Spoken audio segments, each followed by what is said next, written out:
In the frost-bitten air of Zonhoven, Belgium, Field Marshal Bernard Montgomery, the sharp-eyed British commander with his signature beret tilted just so, stepped before a cluster of war-weary journalists, his voice steady yet laced with a quiet triumph that masked the storm brewing beneath. He had just come from the front lines, where the Ardennes forest still echoed with the ghosts of a brutal German counteroffensive, the one they called the Battle of the Bulge, a desperate Nazi gamble that had nearly shattered the Allied advance into the heart of Europe. Montgomery, ever the tactician, the man who had outfoxed Rommel in the deserts of North Africa, now faced not just the enemy across the Rhine, but a fragile coalition teetering on the edge of fracture. As American generals seethed in their headquarters, their troops bloodied and exhausted from holding the line against Hitler's last great push, in that makeshift press room, lit by flickering bulbs and heavy with the scent of damp wool uniforms, Montgomery unfolded his map, pointing to the jagged scars of battle with a pointer that trembled ever so slightly from the cold, or perhaps from the weight of what he was about to say. He spoke of the chaos that erupted on 16th of December 1944, when German panzers surged through the misty Ardennes, catching the Allies off guard, slicing through American divisions like a knife through fog, leaving behind a trail of frozen bodies and shattered morale. The emotional stakes were immense, for this was no mere skirmish, but a pivotal moment in a war that had already claimed millions, where the fate of liberated Europe hung by a thread, and the unity between Britain and America, forged in the fires of Normandy, now risked unraveling over words spoken in haste. As Montgomery praised the valor of his troops, the British and Canadian forces under his command, he implied a narrative that stung like shrapnel, suggesting that it was his swift intervention, his regrouping of the northern flank, that had turned the tide, saving the day from what could have been utter disaster. Yet in the shadows of that room, unseen tensions simmered, for across the Atlantic and in Supreme Headquarters, General Dwight D. Eisenhower, the Supreme Allied commander, with his broad, Kansas smile hiding a diplomat's steel, listened to reports of this conference, his face darkening as the implications sank in. The human cost was already staggering, with over 80,000 American casualties littering the snow-swept fields. Men like Private John Smith from Ohio, who had huddled in foxholes against the relentless artillery, dreaming of home while the world balanced on the brink. Montgomery's words meant to boost morale back in Britain, where rationing and blackouts still gripped the home front. Instead, ignited a firestorm among his American counterparts, generals like Omar Bradley and George Patton, who had borne the brunt of the assault, their pride wounded, their commands reshuffled under Montgomery's temporary oversight. This was the war's hidden battlefield, not of bullets and bombs, but of egos and alliances, where a single press conference could threaten to dismantle the grand strategy that had carried the Allies. From the beaches of D-Day to the gates of Germany, as the journalists scribbled furiously, capturing every pause, every emphasis, little did they know they were witnessing the spark that nearly destroyed the Allied command, a moment where personal ambition clashed with collective victory, and the price of discord could mean prolonged suffering for soldiers and civilians alike. The words left Montgomery's lips like bullets in slow motion, each one finding its mark across the Atlantic before the echo had even faded in that cramped Belgian press room. By the evening of 7 January 1945, transcripts of the conference were already racing across secure cables to Supreme Headquarters Allied Expeditionary Force in Versailles, where American staff officers read them under harsh fluorescent lights, their faces tightening with every line. What Montgomery had intended as a morale boost for a war-weary Britain had landed like an insult in the hearts of men who had just watched their divisions torn apart in the frozen hell of the Ardennes. In the snowbound command post at Luxembourg, General Omar Bradley, the quiet, bespectacled Missourian whose 12th Army Group had borne the heaviest blows of the German offensive, sat in silence as an aide read the key passages aloud. Montgomery had spoken of the American forces being surprised, of the battle as an interesting example of how to deal with a counteroffensive, and most cuttingly had implied that only his own rapid assumption of temporary command over the U.S. First and Ninth Armies had restored the situation. Bradley's hand tightened around a cold cup of coffee, his voice low but edged with steel as he muttered that the British Field Marshal had just handed the American public a narrative they would never forgive. Further south, in the bustling headquarters at Bad Ems, George S. Patton, the fire-breathing commander of the Third Army, exploded when the news reached him. Patton, who had wheeled his armored columns 90 degrees in blinding snow to slam into the German southern flank at Bastogne, paced like a caged lion, cursing Montgomery's goddamn condescension and vowing that no limey son of a bitch would steal credit from his boys who had fought and died in sub-zero trenches. His staff watched warily, knowing Patton's temper could ignite faster than a phosphorus shell. Back in London, Prime Minister Winston Churchill, nursing a whiskey in the map room beneath Whitehall, received urgent reports from his chiefs of staff. He understood immediately the peril, the Anglo-American alliance, the bedrock of the entire Western war effort, was fracturing at the worst possible moment, with Soviet armies already thundering toward Berlin and the Reich on the verge of collapse. One careless press conference threatened to turn victory into bitter recrimination, to poison the partnership that had carried the Allies through North Africa, Italy and Normandy. As night fell over the battered continent, cables flew in both directions.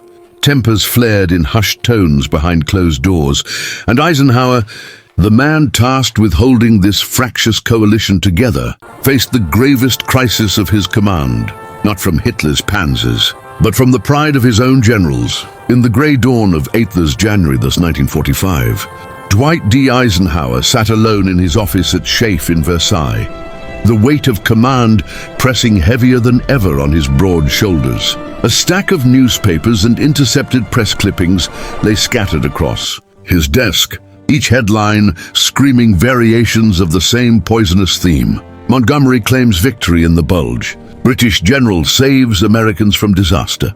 Ike's usually calm blue eyes narrowed as he read. The words his own correspondents had cabled back from Zonhoven. He knew Montgomery, respected his brilliance on the battlefield, even admired the man's unflinching nerve. But this was different. This was a direct challenge to the fragile trust that bound the Allied armies together.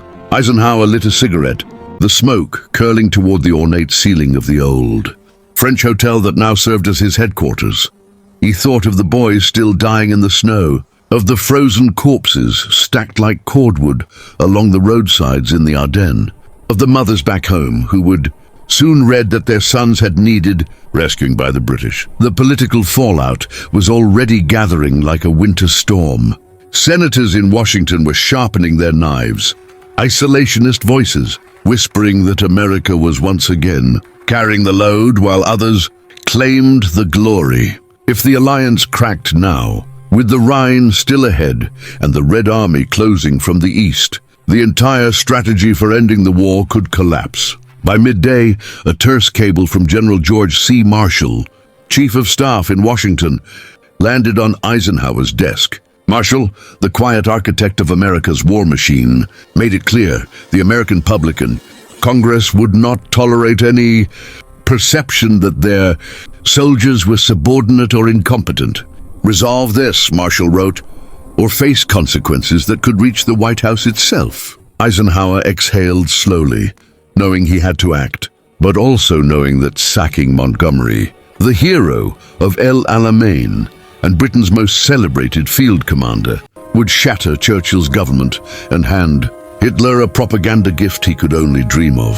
That same afternoon, Eisenhower summoned his chief of staff, Bedell Smith, a tough, no-nonsense Missourian who had long grown weary of Montgomery's barbs. Together they drafted a letter, careful but firm, reminding the Field Marshal that all public statements must reinforce Allied unity, not national division. Yet even as the words were typed, Eisenhower hesitated. He knew Montgomery would bristle, that Bradley and Patton were already demanding blood, and that the press, hungry for sensation, would fan the flames higher. Outside the windows, the winter rain began to fall, drumming against the glass like distant artillery, as the Supreme Commander faced the most delicate decision of the war: how to silence the storm without breaking the alliance he had spent years building. On 10th January 1945, the crisis reached boiling point in a small, smoke-filled room at SHAEF headquarters. Eisenhower had summoned Field Marshal Alan Brooke, Chief of the Imperial General Staff, the one man in the British hierarchy who could rein in Montgomery without triggering outright mutiny. Brooke, gaunt and unflinching, had flown in from London under the utmost secrecy, landing on a rain-slicked airfield near Paris while Allied bombers thundered overhead toward German cities. He knew the stakes. If Montgomery fell, British prestige would crumble, and Churchill's coalition could fracture at home. Inside the room, Eisenhower laid it out plainly, his Kansas drawl calm but unyielding. He placed the offending press clippings on the table like evidence in a courtroom. "Alan," he said, "this has gone too far. Bradley is ready to resign, Patton is threatening to go public, and Marshall is breathing down my neck from Washington. I need this fixed or I'll have no choice but to relieve Monty of command." Brooke listened without interruption, his sharp eyes betraying nothing, but inside he seethed at Montgomery's reckless vanity. He had warned the Field Marshal time and again about his abrasive manner with the Americans, yet here they were, on the precipice. Brooke promised action. That same evening he drafted a stern personal letter to Montgomery, ordering him to issue an immediate clarification, to praise the American fighting spirit unequivocally, and to avoid any further public commentary that could be twisted by the press. The message was delivered by hand to Montgomery's tactical headquarters in the Netherlands, where the Field Marshal read it beneath the dim glow of a single lamp, his face tightening as the words sank in. For once, even Montgomery understood he had overplayed his hand. Meanwhile, the American press erupted. Papers like the Chicago Tribune and New York Daily News ran blistering headlines. "Monty says he bailed out Yanks. British general claims Bulge victory." Cartoonists depicted Eisenhower as a harassed referee between brawling Allied generals. In Washington, senators demanded explanations, and President Roosevelt, already frail in the final months of his life, received urgent briefings that warned of lasting damage to wartime unity. As the storm raged across the Atlantic, Eisenhower waited, chain-smoking through sleepless nights, knowing that the next words from Montgomery's mouth would decide whether the Grand Alliance would hold, or whether personal pride would prolong the agony of a war already drenched in blood. On 12th January 1945, a cold wind whipped across the flat fields of northern Europe as Field Marshal Montgomery climbed into a staff car outside his headquarters at Eindhoven. He was headed for a carefully staged press conference, the second in less than a week, this one orchestrated by SHAEF to pour water on the flames he had unwittingly ignited. The beret was still tilted at its familiar angle, but the eyes beneath it were harder now, the jaw set with the knowledge that he had been brought to heel. Inside the modest hall, packed once more with British and American correspondents, Montgomery stepped to the microphone without notes. He began quietly, his voice carrying the clipped precision that had become familiar to millions through newsreels. He spoke first of the American soldier, of the magnificent fighting qualities of the GI, of the courage shown by the 1st and 9th Armies under his temporary command. Then deliberately he turned to the broader picture. "As soldiers we have no national differences," he said, pausing to let the words settle. "We are all one great team, British, Canadian, American, fighting shoulder to shoulder." He praised Eisenhower by name, calling him the captain of that team, the man whose strategy had made victory possible. The journalists scribbled furiously. Some exchanged glances, sensing the deliberate repair work. Montgomery went further, describing how American divisions had held fast against overwhelming odds in the early days of the Bulge, how Patton's Third Army had struck the decisive blow from the south. He made no mention of his own role beyond the tactical, no hint of the narrative he had offered 5 days earlier. When questions came, he deflected them with practiced grace, steering every answer back to Allied unity. Back in Versailles, Eisenhower listened to the first reports with a slow exhale of relief. Bedell Smith, standing nearby, allowed himself a rare half-smile. The immediate danger had passed. Bradley, informed by secure phone, remained skeptical but silent. Patton, predictably, dismissed the whole affair with a growl. Yet even he admitted the retraction had been decent enough. In London, Churchill read the transcript over breakfast and nodded approvingly. He knew the damage had not been fully undone. That resentment lingered in American messes and British officers' clubs alike. But the alliance had held, for now. Yet beneath the surface calm, scars remained, thin cracks in the foundation of trust that would influence every major decision in the final push toward Berlin. By mid-January 1945, the front lines had stabilized, the German salient blunted, and the Ardennes forests lay silent under a thick blanket of snow, stained with the remnants of battle. Yet in the smoky map rooms and officers' messes from Belgium to Bavaria, the echoes of Montgomery's press conference refused to fade. American soldiers, huddled around flickering stoves in battered villages, passed around dog-eared copies of Stars and Stripes that carried the Field Marshal's retraction, but the damage lingered in muttered jokes about Monty the Savior and quiet resentment toward British ration trucks rolling past with seemingly endless supplies of tea. In the British sector, the mood was equally bitter. Montgomery's staff watched their commander retreat into long silences, poring over operational plans with renewed intensity, as if battlefield success could erase the sting of public rebuke. Junior officers whispered that the Americans had overreacted, that Monty had only spoken the truth about the initial surprise, and that Eisenhower's headquarters was too sensitive to press opinion. The divide, papered over by official statements, seeped into the daily fabric of the alliance. Eisenhower, ever the diplomat, moved quickly to heal the wounds. On Thiesen's January 1945, he issued a personal letter to all senior commanders, praising the magnificent cooperation shown during the crisis and announcing that command arrangements would return to pre-Bulge structure.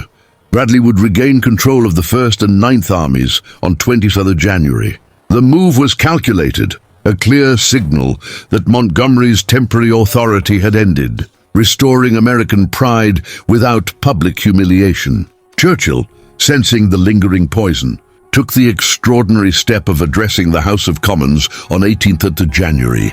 In a masterful speech, thick with cigar smoke and rhetorical thunder, he paid lavish tribute to American valor in the Ardennes, declaring that British and American troops had fought as brothers in arms, their blood mingled in the same frozen earth. He spoke of Eisenhower with genuine warmth, calling him the architect of victory.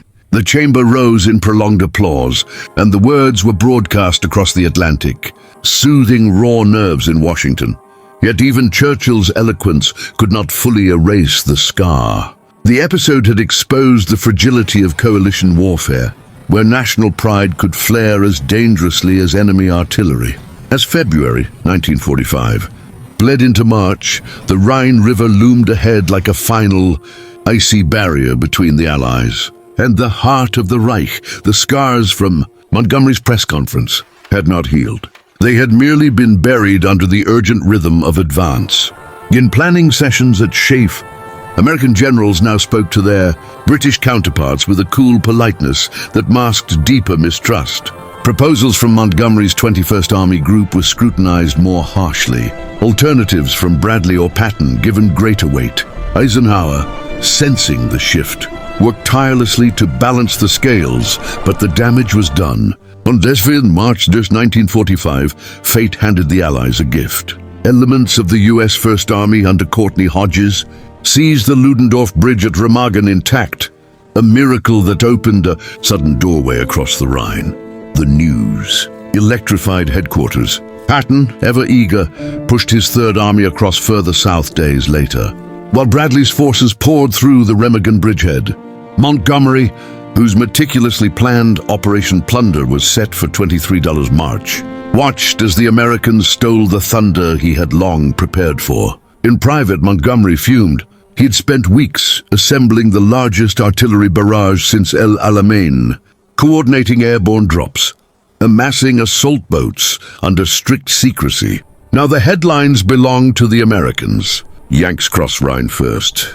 Remagen bridgehead holds, British. Newspapers carried the stories on inside pages, while back home, the public wondered why their own forces seemed to lag. Montgomery's staff noted his growing bitterness. The way he dismissed American improvisations as reckless, even as those improvisations shortened the war. Eisenhower, delighted by the unexpected crossings, urged Montgomery to launch plunder without delay. But the Field Marshal insisted on his timetable, unwilling to risk failure in a hasty rush. On the night of 23 March 1945, under a thunderous bombardment that lit the sky like daylight, British and Canadian troops stormed across near Wesel, the operation flawless in execution. Yet the triumph felt hollow. The strategic initiative had already shifted south, and the world's attention followed Patton's tanks, racing deep into Germany. The lingering resentment from January now bore bitter fruit, a divided advance, where national armies competed as much as they cooperated, each seeking to plant their flag deepest in enemy territory. In the first weeks of April 1945, the Reich unraveled with breathtaking speed.